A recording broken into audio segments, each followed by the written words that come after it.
Hello guys, today I'll be showing you how to insert a logo into Vmix for your studio production, online stream and so on and so forth. The first thing you do is you go to this add input, then go to image, then click on browse to locate where you placed your logo in your system. I'll be using this one for example. Just click on it, then click on open. So the logo is here, but it is neither on this program output nor on this preview window. How do we place it on the program output?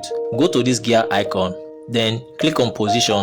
The first thing is to scale down this image because it is too big. We have to scale it down, okay? So you go to zoom and scale it down to the size that you want it to be, alright? Now either you click on this logo, move it around with your mouse, or you can move it around too with this y-axis, okay?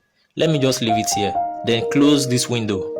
When you are done with that, click on layer 1 to add it to the video. So you can see it on this top right corner that it's already here, alright? So this is how to add a logo to Vmix. If you do not understand this video, I recommend you go over it again, alright?